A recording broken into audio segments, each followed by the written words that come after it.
Gloire à Dieu. Nous voilà en 2025. Ça passe. Nous sommes loin du temps où on nous parlait du bug de l'an 2000. Pourtant, pour nous, quand nous étions enfants, l'an 2000, c'était loin.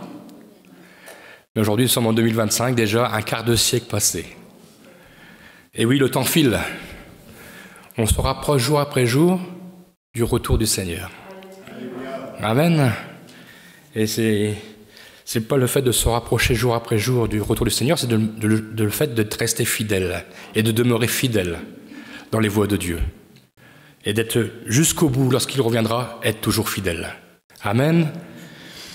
Alors ce matin, j'aimerais que nous puissions lire dans l'épître de Paul aux Philippiens. Je vais le marquer là.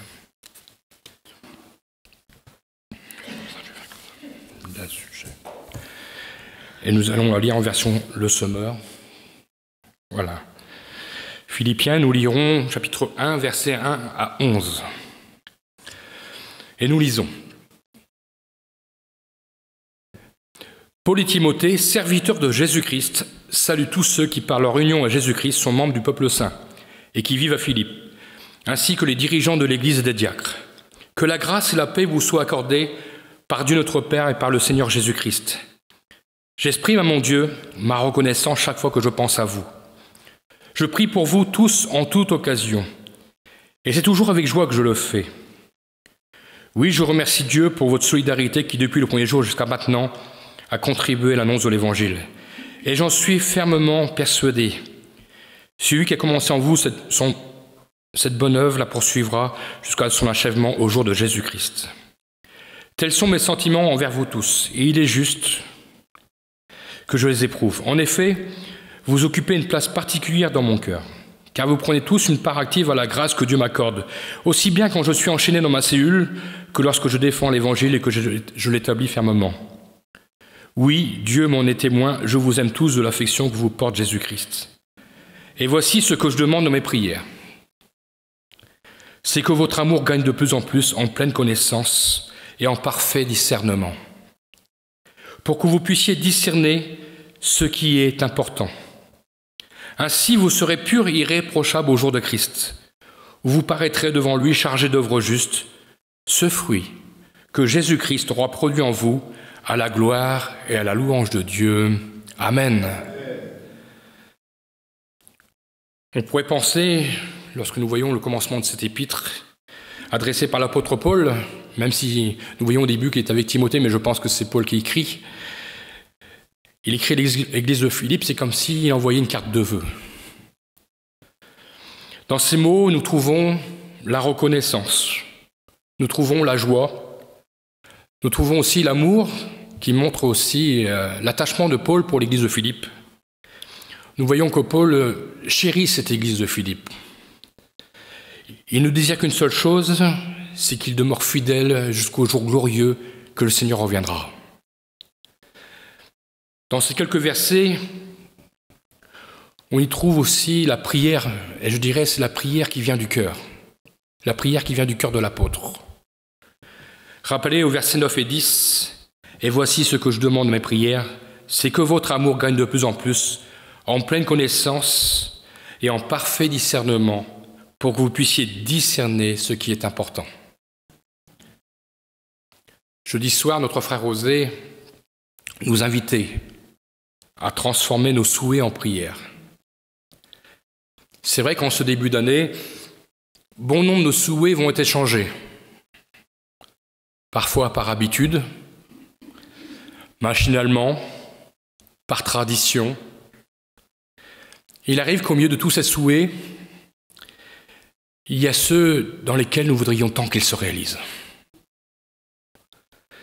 Je pense à la conversion de nos familles, à la guérison de ceux que nous chérissons, à la restauration des foyers brisés, au retour de nos bien-aimés dans le Seigneur, dans la maison du Seigneur, et tant d'autres.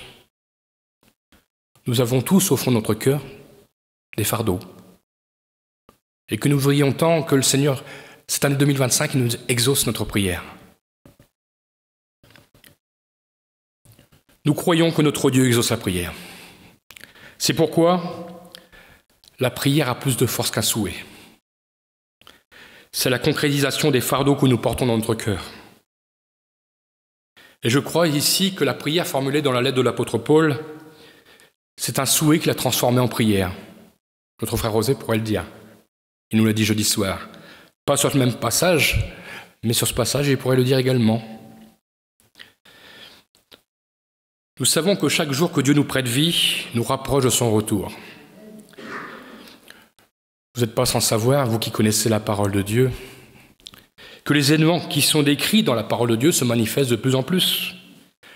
Que ce soit l'activité autour du peuple d'Israël, de plus en plus de bruits de guerre, et de guerre, il n'y a pas que des bruits, des alliances entre puissances mondiales, des catastrophes naturelles à répétition, et j'en passe. Il suffit simplement d'ouvrir les yeux. Bien sûr, quand on connaît la parole de Dieu, c'est plus facile de ne pas être étonné. Dieu a permis que nous soyons avertis dans ces temps particuliers. Il les a détaillés dans sa parole. Le chrétien voit ainsi par sa lecture assidue à la parole que le retour du Seigneur est proche. Ce matin, je voudrais m'attarder sur 2 mots que nous avons lus dans notre lecture, qui est dans la même phrase et que j'ai entendu aussi ce matin dans une prière, juste avant la fin de la Sainte Seine. Sur 2 mots que l'apôtre emploie, mais ayant la même racine. Ce sont les mots discernement et discerner. 2 expressions sont attachées à ces mots. Il nous est parlé de parfait discernement et discerner ce qui est important. Et ce matin, mon titre de mon message, c'est discerner l'essentiel. Je dirais même discerner l'essentiel pour 2025. L'apôtre Paul attachait beaucoup d'importance au discernement spirituel, qui n'est pas à confondre avec le don du discernement, qui est un don spirituel. Ce n'est pas la même chose, c'est un don. Ici, il nous parle de discernement spirituel. La définition par le dictionnaire Le Robert, et oui, il existe encore, même si maintenant on l'utilise beaucoup moins en papier, on l'utilise plus en tablette ou autre. La définition par le dictionnaire Le Robert nous apprend que le discernement est une opération de l'esprit, une capacité de l'esprit à juger clairement et sainement des choses. Et cette capacité conduit à agir avec discernement. On parle souvent faire preuve de discernement, c'est-à-dire savoir examiner attentivement toute l'information relative à une situation donnée, avant de porter un jugement, et de prendre en conséquence donc les décisions les plus appropriées. On parle aussi de son contraire. On entend parler, parfois on dit, il y a un manque de discernement, c'est-à-dire agir sans savoir si l'on fait bien ou mal. De nombreux synonymes de discernement permettent de nous éclairer. On parle de bon sens, de clairvoyance, d'intelligence, de sagesse et de raison. Voilà comment est décrit le raisonnement, je dirais, par la connaissance humaine. Voyons maintenant ce que la Bible nous apprend. Tout d'abord, ce n'est pas n'importe quel discernement. C'est le discernement spirituel, c'est-à-dire donné par l'Esprit. La dimension est tout autre, parce qu'elle vient de Dieu, et c'est le Saint-Esprit qui nous donne de discerner les choses. Selon la traduction grecque, discernement vient de diakrino, qui signifie littéralement « séparer complètement », ou encore « bien distinguer » ou « percevoir distinctement ». C'est la faculté de bien juger, de bien évaluer, et ça se rapproche aussi du verbe éprouver. Cela nous appelle à devoir faire un choix, un tri entre ce qui est bon et avec ce qui est mauvais. Il y a un tri à opérer au niveau de nos pensées. Il y a un tri à opérer au niveau des événements qui surviennent dans nos vies. Il y a un tri à opérer parfois même dans nos paroles. Que nous recevons, que nous disons ou que nous recevons d'autres personnes. Une autre traduction grecque de ce mot nous appelle à examiner, à scruter. Pour nous chrétiens, Discerner, c'est ici examiner nos pensées, examiner nos paroles, examiner nos motivations, examiner nos choix possibles pour qu'ils soient conformes à Dieu.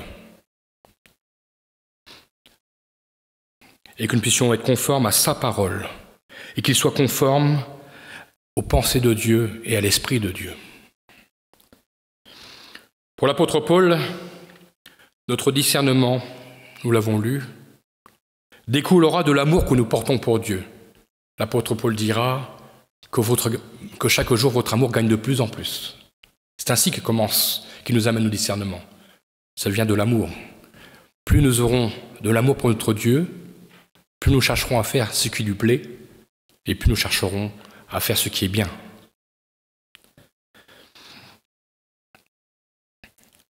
Nous voyons aussi que l'apôtre Paul l'associe à la connaissance, pas une connaissance humaine, mais à la connaissance de la personne de notre Dieu.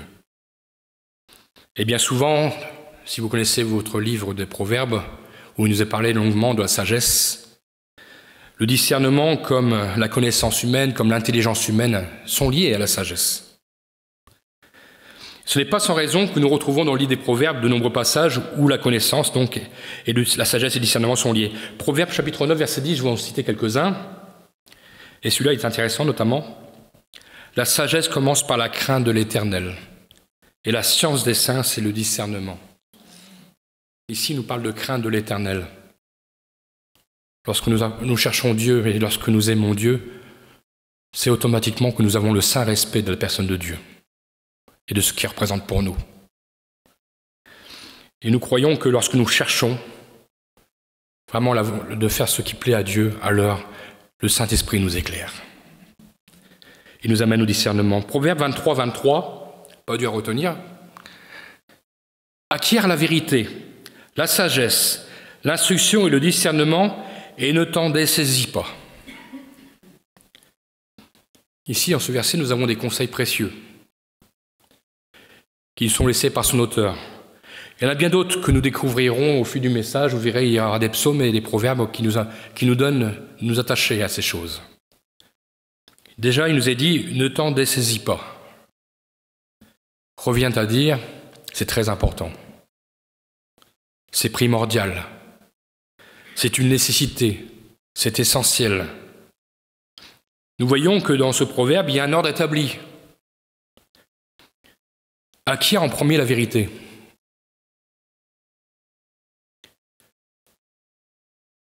Ensuite la sagesse, ensuite l'instruction ou la connaissance de Dieu, et ensuite le discernement. Je crois quand Dieu permet qu'il y ait un ordre dans sa parole, c'est que nous puissions le suivre. Il ne peut y avoir de bon discernement sans savoir ce qu'est la vérité, sans savoir ce qui est vrai. Pour pouvoir séparer le bien du mal, encore faut-il savoir ce qui est bien aux yeux de Dieu. Dernièrement, un reportage avait été fait sur les faux billets. Pour ceux qui vérifiaient, qui faisaient le tri entre les vrais et les faux billets. Comment identifier un faux billet ? Celui qui examinait le billet ne prenait pas un faux pour examiner s'il était faux. Parce qu'avant qu'il examine le faux billet, on lui a appris comment était le vrai billet, les caractéristiques du vrai billet. Et toutes les caractéristiques de ce vrai billet, si une manquait dans le billet qu'on lui proposait, c'était un faux. C'est à partir de la vérité qu'il a pu examiner les faux billets, qu'il a pu séparer les vrais du faux, comme nous sommes appelés à séparer le bien du mal. Ils ont reçu une instruction, ces gens qui trient les billets. Mais là aussi, il nous montre aussi qu'il y a un ordre. On doit partir de la vérité. Ici, la vérité conduit à la connaissance. Lorsque nous sommes venus au Seigneur, lorsque le Saint-Esprit a vu notre désir d'avancer dans ses voies, dans les voies de Dieu, lorsque le Saint-Esprit a vu l'aspiration de notre cœur, notre âme, il nous a amenés, il nous a conduits à rechercher la vérité. en nous faisant découvrir l'amour de Dieu. Et c'est ce que Dieu voulait pour nous. Pour sortir des ténèbres de ce monde, le Saint-Esprit nous a dévoilé la lumière, nous a montré la lumière à la lecture de la parole de Dieu. Ce qui nous permet de voir distinctement, c'est la lumière. Sans lumière, on ne voit rien. Demandez au monde, ils sont dans les ténèbres. Et c'est pour bien comprendre la vérité, le Seigneur a permis que il nous a ouvert les yeux. Il a éclairé notre chemin. Il nous a montré ce qui était bien et ce qui était mal. C'était clair. Il ne faut pas faire de longues études avec le Seigneur pour comprendre ces choses. Parce que le Seigneur s'adresse même aux enfants. Mais ce qui est bien, ce qui est mal est mal. Ce qui nous permet de voir distinctement, donc, c'est la lumière.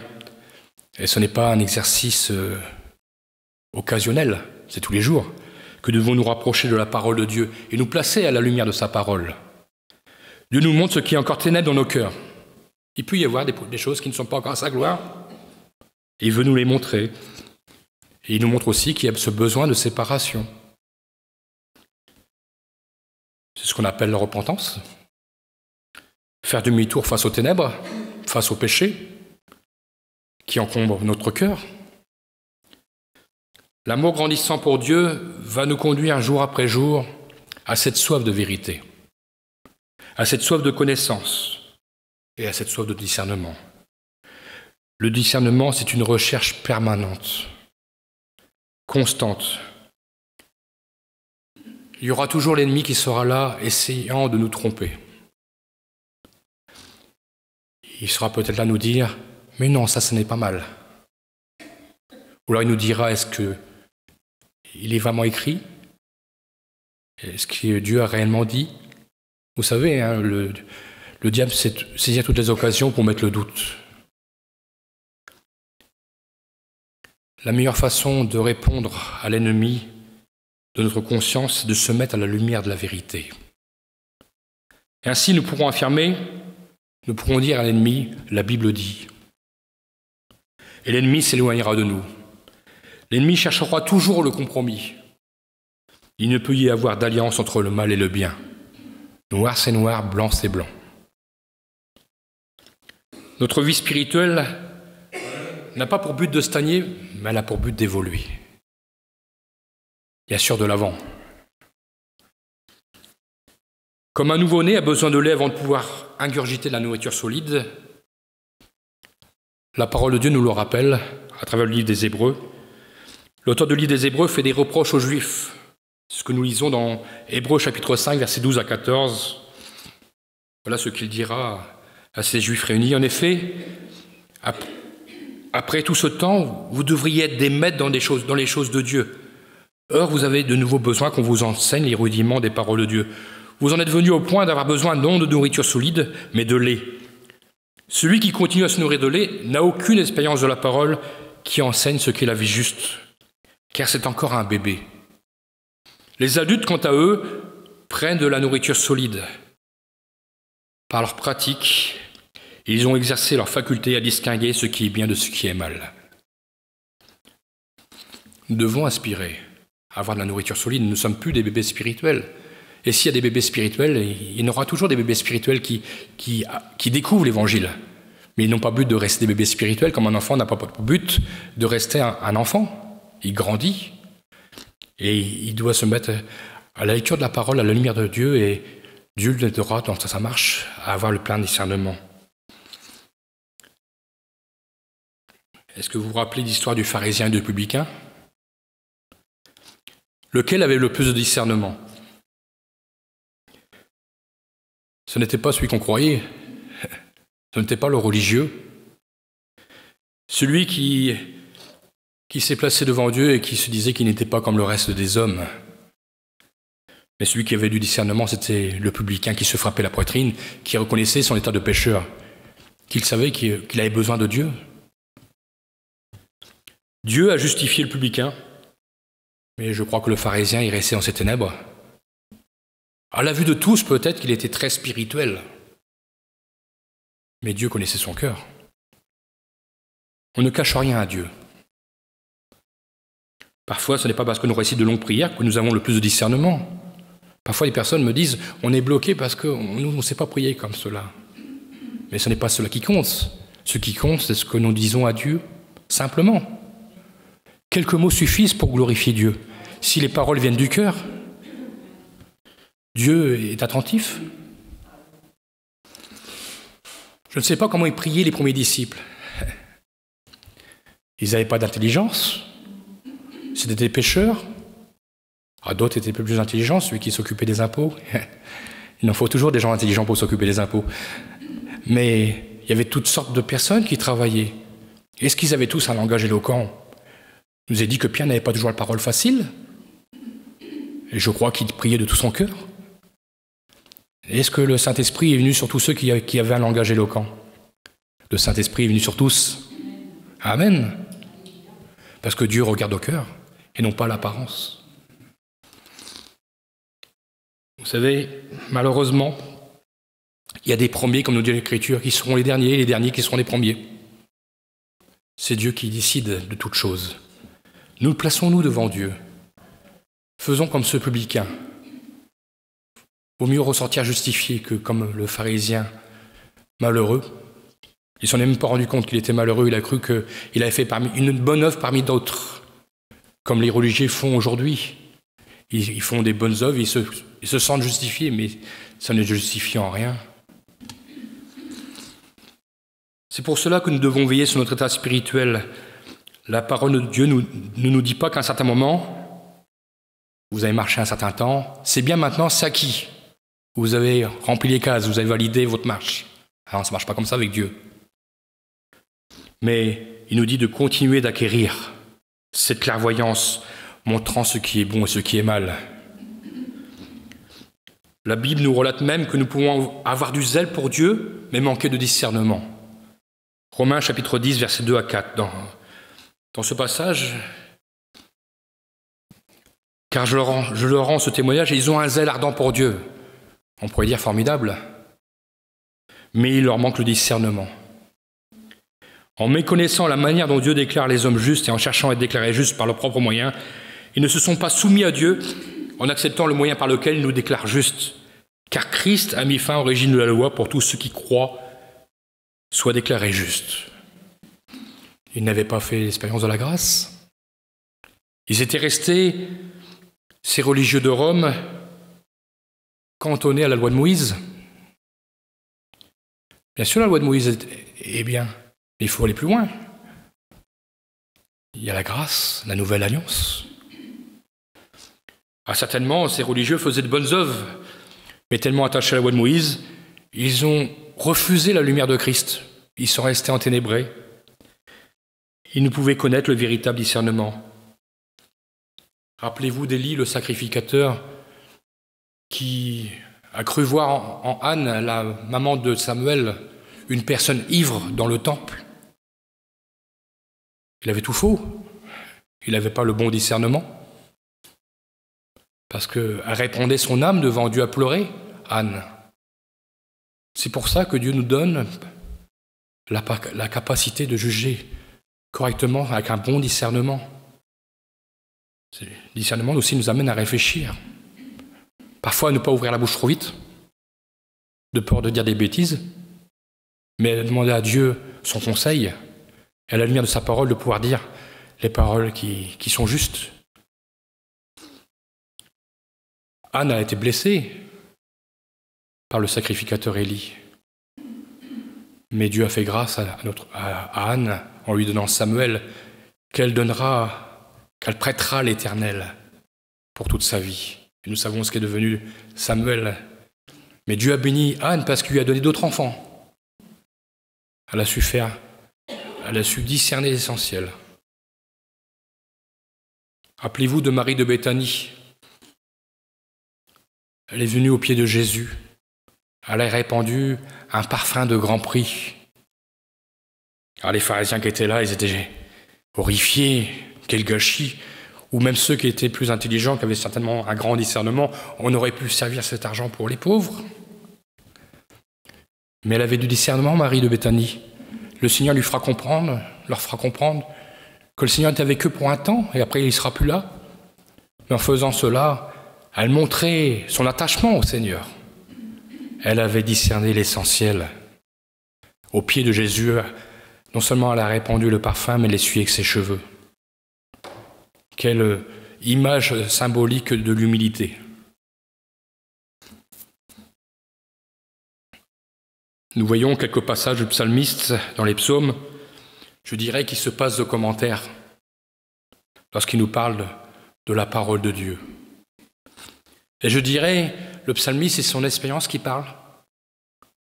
Et parfois, le discernement vient avec l'expérience. Dieu nous fait passer des choses, il nous permet parfois peut-être même de faire des erreurs, mais pour pas qu'on les répète. Nous apprenons. Voilà, maintenant tu sais ce qui est bien, tu sais ce qui est mal. C'est la sagesse de Dieu. Il nous apprend à grandir en sagesse. Le psaume 119, 130, verset 130. Je ne vous ai pas mis tous les versets du 119, je vous ai rassuré. On aurait pu en lire beaucoup dans le psaume 19, parce que c'est un livre dédié à la parole. Quand on découvre tes paroles, c'est la lumière. Il nous est même dit, les gens sans expérience y trouvent le discernement. Là encore, nous pourrions dire, ce n'est pas les années qui nous amènent le discernement, mais c'est la soif de vérité, c'est la soif de la parole de Dieu, qui nous amène à comprendre réellement ce qui est bien, ce qui est mal. Le psaume 19, 9, les décrets de l'Éternel sont justes, ils font la joie du cœur. Les commandements de l'Éternel sont limpides et ils donnent du discernement. Psaume 119, 104, j'ai du discernement grâce à tes ordonnances. C'est pourquoi je déteste tout sentier mensonger.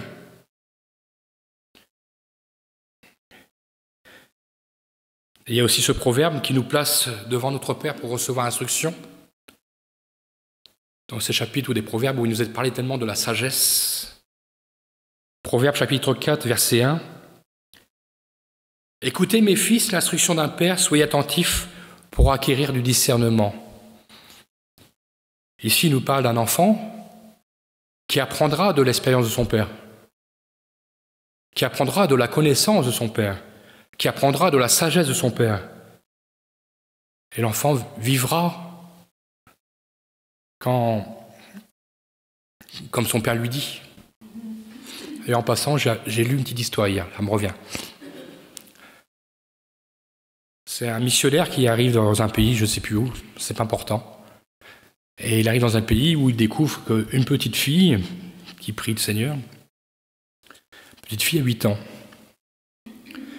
Et il commence à questionner la petite fille. Il lui dit, crois-tu que Jésus est ton sauveur ? Oui, je le crois. Crois-tu que Jésus peut exaucer ta prière ? Oui, je le crois. Crois-tu qu'un jour tu seras avec le Seigneur dans le ciel ? Oui, je le crois. Il a posé bon nombre de questions. Et le missionnaire, quand même surpris des réponses de l'enfant, dit à cet enfant, mais qui c'est te l'a dit ? Comment peux-tu être certaine que tu es sauvé ? C'est papa qui me l'a dit. Mais alors, le missionnaire continue, il dit, mais ton père peut-être qu'il se trompe. Non, mon père ne se trompe pas. Parce que ce qu'il dit, il le trouve dans la parole de Dieu. Vous voyez, les enfants, ils sont reflets de ce que l'on renseigne. Et j'ai trouvé cette petite histoire encourageante de montrer que les enfants, même à 8 ans, même à 8 ans, ils retiennent, ils suivent l'exemple des parents, de ce qu'on leur inculque. C'est sûr qu'aujourd'hui dans le monde, on voit que parfois on reconnaît les enfants aux parents, malheureusement. Mais c'est le monde, et nous ne devons pas agir comme le monde. L'enfant apprendra de son père cette sagesse qui le conduira au bon discernement Et de même pour l'enfant de Dieu, nous avons le Père Céleste qui prend soin de nous. Nous devons apprendre à voir comment Dieu voit et que le Seigneur nous a tout enseigné à travers la parole de Dieu. Il suffit juste de suivre ses conseils.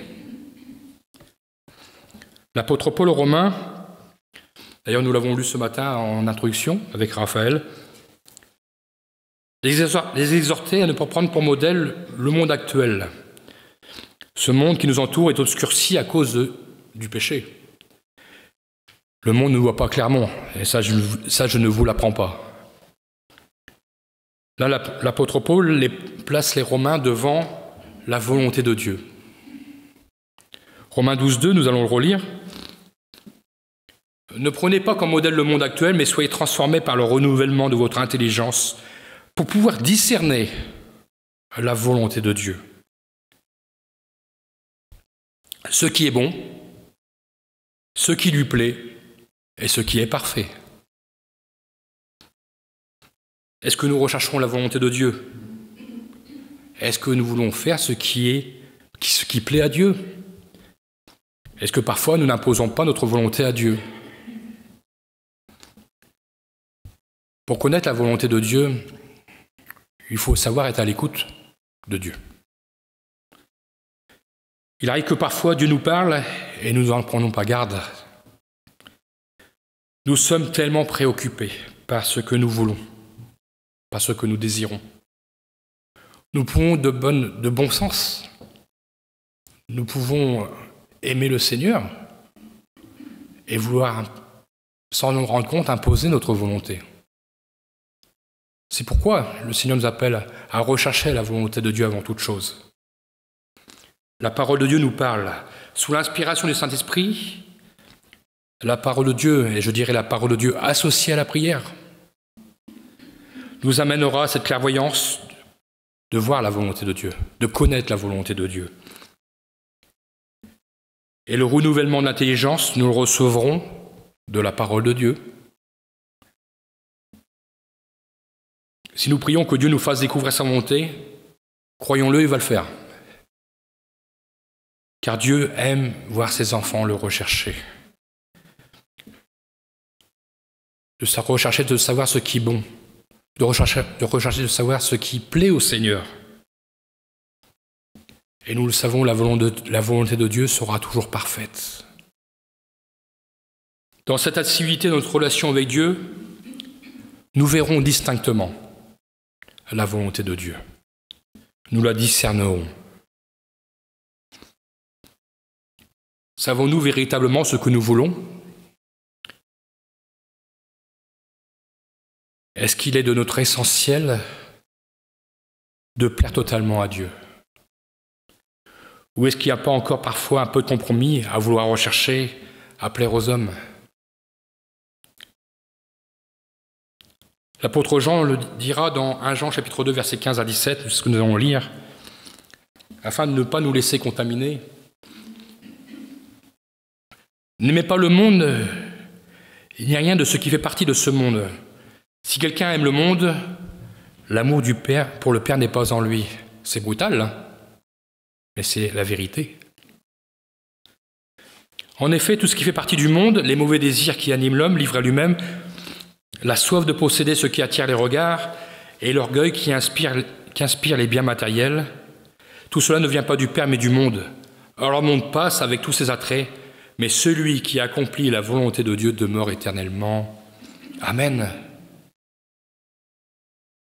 Pour que l'apôtre Jean en parle, c'est certainement que ces choses existaient réellement. Soyons vigilants, ne nous laissons pas corrompre, mais qu'au contraire, recherchons ce qui est parfait, c'est-à-dire la volonté de Dieu. Parfois, ça peut prendre du temps. Je conclurai par la finalité recherchée par l'apôtre Paul, à travers ce texte d'introduction. Il n'a pas dit des vœux pour plaisir. Il n'a pas dit des choses pour faire bien. Il n'a pas dit qu'il les aimait, qu'il les portait dans leur cœur pour faire bien. Mais il a un but. Et le but recherché, nous allons le relire dans Philippiens chapitre 1 et nous lirons les 2 versets 9 et 11. Pourquoi avons-nous tant besoin de ce discernement? Pourquoi avons-nous tant besoin de cette connaissance? Nous relisons « Et voici ce que je demande dans mes prières, c'est que votre amour gagne de plus en pleine connaissance et en parfait discernement, pour que vous puissiez discerner ce qui est important. » Et c'est là où nous arrivons à la finalité, le but recherché de l'apôtre Paul, et notre but à chacun. Ainsi vous serez purs et irréprochables au jour de Christ, où vous paraîtrez devant lui chargés d'œuvres justes, ce fruit que Jésus-Christ aura produit en vous, à la gloire et la louange de Dieu. Je dirais, il y a une émission sur la 2 qui nous dit « La solution est sous vos yeux ». Moi, je vais vous dire, l'essentiel est sous nos yeux. L'essentiel de toute notre vie se trouve sous nos yeux. La réalité finale, notre destination finale est en jeu. Notre discernement nous amènera, le bon discernement nous en amènera à bonne destination. Notre amour grandissant pour Dieu nous amènera à ce qui est essentiel, être trouvé pur et irréprochable au jour où nous paraîtrons devant lui. Nous ne paraîtrons pas par nos propres efforts ou par notre propre volonté, mais comme le dit l'apôtre, par le fruit que le Saint-Esprit aura déposé en nous, en réponse à l'amour manifesté pour son œuvre, pour sa personne, pour l'amour que nous avons manifesté pour la personne de Christ, pour la personne de notre Dieu, et pour l'amour que nous aurons manifesté pour la gloire de Dieu. En 2025, nous avons à combattre notre propre volonté. Nous avons à combattre nos habitudes. Et je le dis aussi pour moi, nous avons à combattre nos paroles légères. Nos actes parfois non réfléchis. Recherchons cette nouvelle année à être toujours remplis plus d'amour pour Jésus et d'amour pour sa parole. Et alors nous n'aurons pas peur de vivre ce que nous sommes appelés à vivre. Ces temps de la fin qui nous attendent, où nous sommes déjà plongés dedans. Où le bien est appelé mal et le mal est appelé bien. Ne demandez pas au monde qui ne veut pas comprendre de nous comprendre. Mais nous avons le discernement que le Seigneur a mis sous nos yeux à travers la parole. Notre oui est oui, notre non est non. Il n'y a pas de peut-être, même si nous sommes normands. Nous aurons cette clairvoyance de savoir ce qui est bien et ce qui est mal. On ne nous comprend pas. Mais nous avons ici tous les éléments à notre disposition pour glorifier Dieu à travers nos vies. Et n'oublions pas le chemin essentiel pour nous conduire au parfait discernement. J'en prendrai dans l'ordre. L'amour de Dieu conduit à la crainte de Dieu.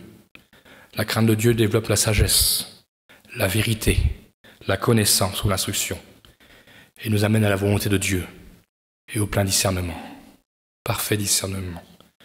Que cette année soit à l'honneur de notre Dieu. Faisons reculer l'ennemi de nos âmes. Gagnons du terrain pour la gloire de notre Dieu. À lui soit toute la gloire. Amen. Amen. Merci Seigneur mon Dieu parce que tu as pensé à tout. Ta parole est pour nous un trésor. Tu nous as menés au salut, mais tu n'as pas voulu que nous en restions là. Tu nous as menés à comprendre qui tu étais, à comprendre la vérité totale, la vérité la seule, celle qui vient de toi. Tu nous as menés à rechercher la connaissance, à rechercher la sagesse. Et tu nous as donné cet assistant merveilleux qu'est le Saint-Esprit, qui nous conduit, qui nous met en lumière ce qui doit être réglé, ce qui n'est pas réglé, ce qui est bon et ce qui n'est pas bon. Seigneur mon Dieu, c'est vrai que l'ennemi essaiera de nous corrompre, mais Seigneur mon Dieu, nous avons la vérité, nous avons la lumière. Et par cette vérité, par cette lumière, tu nous donnes le discernement. Oh Seigneur mon Dieu, je te le demande, donne-moi de grandir en sagesse.